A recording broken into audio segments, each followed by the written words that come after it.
Alrighty, good morning, happy Friday. Welcome to your early morning intuitive guidance.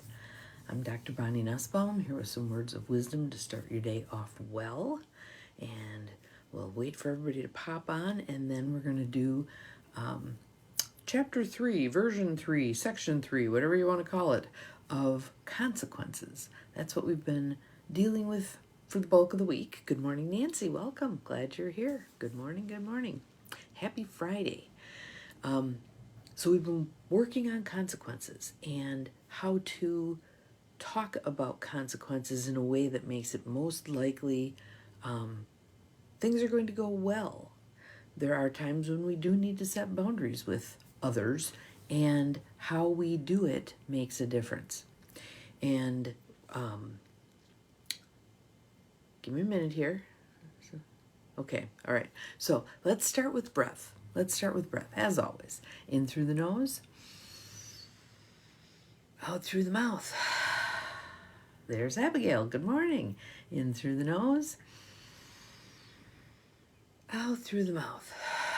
Feeling the shoulders drop. I've been feeling it in the neck much more lately, neck and shoulders. Good morning, Maureen. Welcome, welcome. Looks like someone else is here because the counter says 4, and I've only said hi to 3 of you. There's Mel. Good morning, Mel. Welcome. Happy Friday.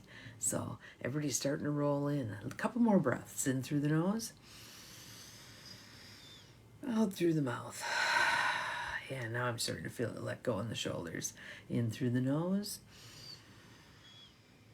out through the mouth. Awesome. Welcome, welcome, welcome. Glad you're all here. So I did want to tell you that I'm making headway on my determination of potential platforms, and looked at blue sky or sky blue, whichever direction it is, circles, and what was the third one? Look at my notes here. School with a K. So, interestingly, there are a ton of videos out there on YouTube with people who know far more than I do comparing platforms. So that's been helpful. I still feel like I need the opportunity to talk to Morgan, my VA, about this stuff because, again, she's far more savvy with this stuff than I am. But I feel like I'm making headway. Good morning, Beth. Welcome. In terms of determining what might be a good platform for me. And you know that old saw about silver linings in the clouds kind of deal? I feel like there are some opportunities here for me to ramp up what I do on social media in such a way that it provides more content for all of you. So Morgan's going to be a great help with that.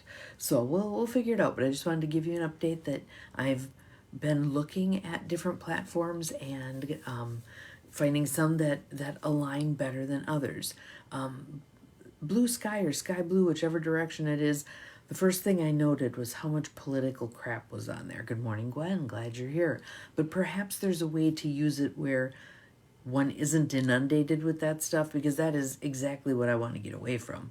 So, but I did like school. I thought that was seemed like a very user-friendly platform. So, good morning, good morning. Glad you're here. So, today we get the third installment of, and I'm going to review installments 1 and 2 of the consequences, how we hand out consequences. And again, right, for most of us, we've been trained to, whoever we're consequencing, hit them with the kitchen sink, right? Everything from soup to nuts. You know, I'm going to leave you, I'm going to take everything, I'm going to, all the crap. So this process being a much more reasonable, less costly to us as we provide consequences, and much more likely to maintain some relationship than when we throw everything at it but the kitchen sink. So the first piece that we learned about consequences was offer the smallest consequence possible to accomplish what you're needing. All right. So again, one of the examples that they had there was Marcus not talking and Sally threatening to divorce him because why stay married anyway? If we can't talk. Better consequence is if you're not willing to talk to me, I'm going to go in the other room and do something else. When you feel better and you're ready to talk to me, come and find me, sort of a deal. All right. The second step was offering a consequence that is self-contained. So it's not you offer the consequence, you get into the nitty-gritty of it, and then you're throwing more things at it. So that would be the version of, let me find one of them here. The kid not appreciating you giving them a new bike and wanting a new seat on that bike immediately, and you saying, I'm taking away the bike, and not only that, I'm taking away the fishing trip and the shopping trip, and I'm going to be mad. All the stuff, right? Stick with, if you aren't appreciating the bike, I will take it back, and when you feel like you can be appreciative of this gift, I will return it. Okay? Again, much more reasonable. Part of it is, for most of us, is, my sister calls it venting your spleen. That you're venting your spleen at the other person, and it feels good to come up with all these really crappy consequences you're going to hand out and all that stuff. Good morning, Joe Neal. Glad you're here. Welcome. But it doesn't serve the relationship. If you're wanting to maintain a relationship with somebody and that's the kind of crap you're doing, you're kind of pounding nails in the coffin there. So part 3 is, when possible, give the other person control over the duration of the consequences. How many of us, especially with kids, when we're dealing with kids, we fling out the good morning, Sheila, glad you're here, welcome, the either you do this or you're never getting that, or if the example, and we'll get to it, is if you don't do your chores, you can't go to the party. Well, how's that for shooting yourself in the foot? Why are they going to bother doing anything if they don't do the chores by 7 p.m., they don't get to leave for the party at all? There's not much incentive there for the kid to actually do the chores. Well, it's after 7 o'clock. I'm not going to get to go to the party anyway. To hell with it. So here, let me read through some of the examples, and I think it will help. Good morning, Betty. Glad you're here. Welcome. It will help with some of the logistics of this step. So this step is, when possible, give the other person control over the duration of any consequence. The question to ask yourself here might be, does my prediction give as much control to the other person as possible while still protecting me? So you're not selling yourself out here, but you're making it possible that they can make the good choice, a good choice. So again, we're on page 194 of the book. Oh, for those of you who don't know the book, whoops, got to take my little sticky off the front of it. Taking the War Out of Our Words, The Art of Powerful Non-Defensive Communication by Sharon Ellison. And it's not just about the communication, it's about life, it's about living. This book is fabulous. Make it a little Bible for yourself, the Bible of communication. Okay? So the story that, by page 194, we've already heard several examples of this story, is Mom Corey and Beth's daughter. And Mom is trying to get Beth to do chores.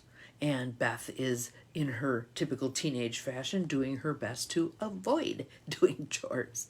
So that's this particular part of the story. As Corey began to make predictions that emphasized reciprocity, she consistently refused to give Beth permission to go out with her friends until her jobs and homework were done. Compare the difference between the following two predictions. So just pay attention to your body. If I'm saying this one to you, how do you feel? Okay? If you don't get the dishes done by 7, then you can't go to the party. If you don't get the dishes done by 7, then you may not leave for the party until you finish them. Can you feel the difference? In the first case, it's far more punitive. It's punishment, as opposed to in the second case, you're merely laying out the consequence. Here are your choices. And remember, one of the things I would add to that second one, remember, one of the pieces she talks about is offering up both options. If you do A, I will do B. If you do C, I will do D. Lay it all out. Put the whole verbiage out there. So in this case, it would be, if you don't do the dishes by 7, then you may not leave for the party until you finish them. If you have the dishes done by 7, you may leave for the party. So it offers the whole plethora of what you have for options. And again, remember, sometimes you have more than just 2 options. It's not an either or. Sometimes there's multiple options. Lay them all out so it's very clear what you're saying. So she says, in the first case, Corey would have predicted an irrevocable and thus far more punishing consequence. And like I said, shooting herself in the foot in the process.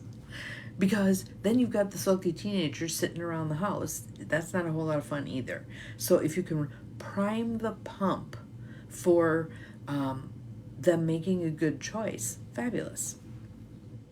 In the second case, she made a prediction that gave Beth the power to control whether or not the consequence was implemented and also how long it was in force. Beth might now test the limits. You've never had anybody test the limits, have you? Yeah. She might not finish the dishes by 7 to see if Corey meant business, but then finish them by 7:15 so she could still head off for the party. Not only is determining the duration of an unpleasant consequence empowering, it also decreases the likelihood of an ongoing power struggle, right? I want to note clearly here that there are some cases where we are wise to impose a condition that is neither small nor reversible, such as when we end a relationship that has become progressively abusive. Done is done on that one, right?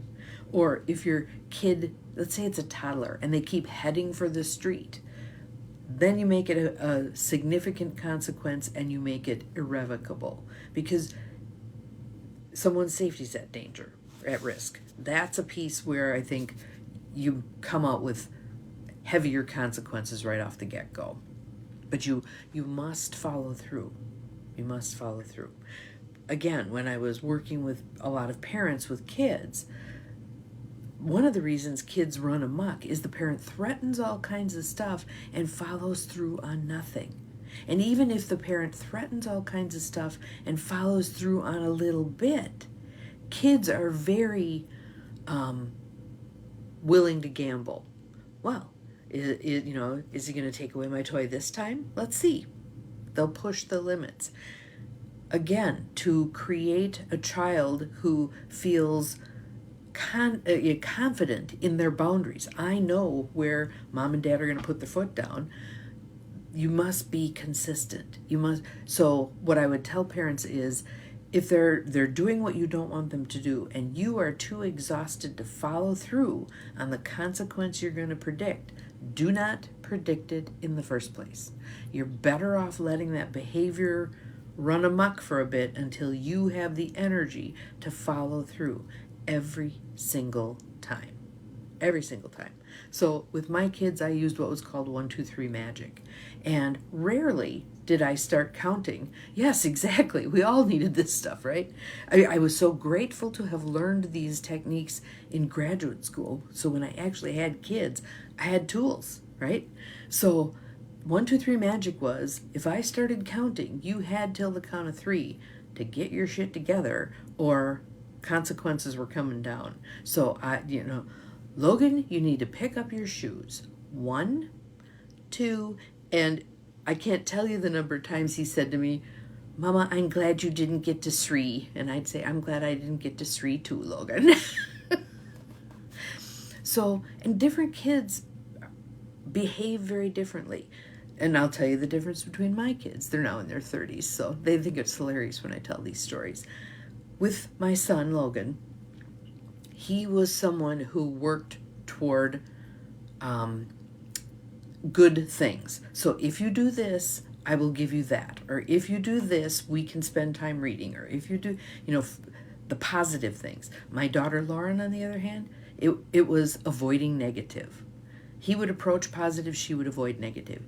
If you don't pick up your toys, I'm going to put them in the basement in a box, and you're going to have to go down to the basement to get them when you want to play with them. Avoiding a negative, right? It was so interesting seeing the differences between them. And at one point, Logan said to me, are you sure we're from the same gene pool? I said, yes, you are from the same gene pool. So, all right, let's find. Okay, so then she's giving a couple more of examples of the things from the book. So I'll give you the reference for the story, and then I'll tell you what she says. So there's two people, Virginia and Doug, and Doug is trying to convey something to Virginia, and she keeps interrupting him.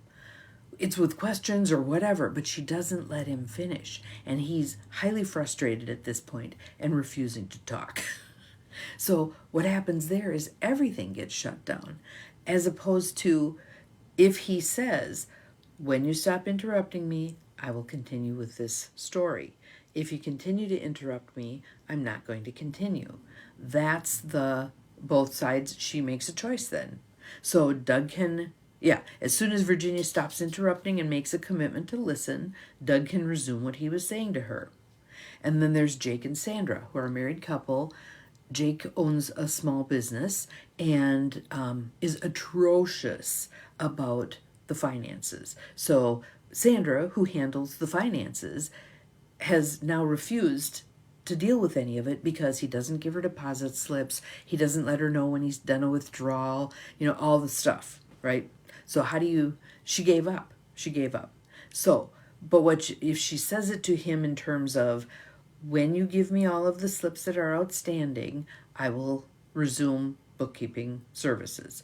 If you choose not to give them to me and leave them laying in your truck, I will not continue to provide bookkeeping services. So Doug can resume what he was saying. No, wrong one.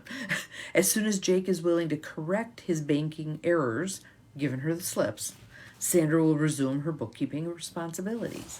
So again, you're giving the other person control over when things go back to normal, whatever normal is, right? The biggest piece, I think, with this one, as with the other two that we've already gone over, is you need to manage your emotional reaction. If you're angry, this stuff is going to come out with an edge to it. So you want to take the deep breaths, like yesterday when I suggested one of your rules of thumb can be weigh it against 500 years from now, is this really going to matter? If the answer is no, take the deep breath, think through what is a reasonable consequence here. What is a reasonable consequence? So think of some things that where you've had the opportunity for this and maybe you went too far with it. If you don't eat my cooking, I'm never cooking again. If you don't like what I'm cooking for dinner, you need to at least try it, and then you can make yourself a peanut butter and jelly sandwich. Something along that line. You need to at least try it. Because especially like with the food stuff, you don't want to get into a power struggle with someone. And you do want to encourage them to try new things. So I just thought that was a reasonable way to go. With my daughter, who was very fussy about food, she'd look at something and go, yuck. And I'd go, you didn't even try it. I know it's yuck. Okay, well, you need to take a taste of it, and then you can make yourself a peanut butter and jelly sandwich. I'm not going to be the one making 2 meals. Forget it. But if you truly don't like it, and oftentimes she'd try it and she'd go, that's not so bad. I'll take some more. And away we'd go, because we didn't get into the power struggle over it. And she's a redhead, and boy, can she do power struggle well. She will win. She will win. Yeah, I learned quickly. Not worth fighting her. Lay it out, let her make her choice, provide the consequences, move on.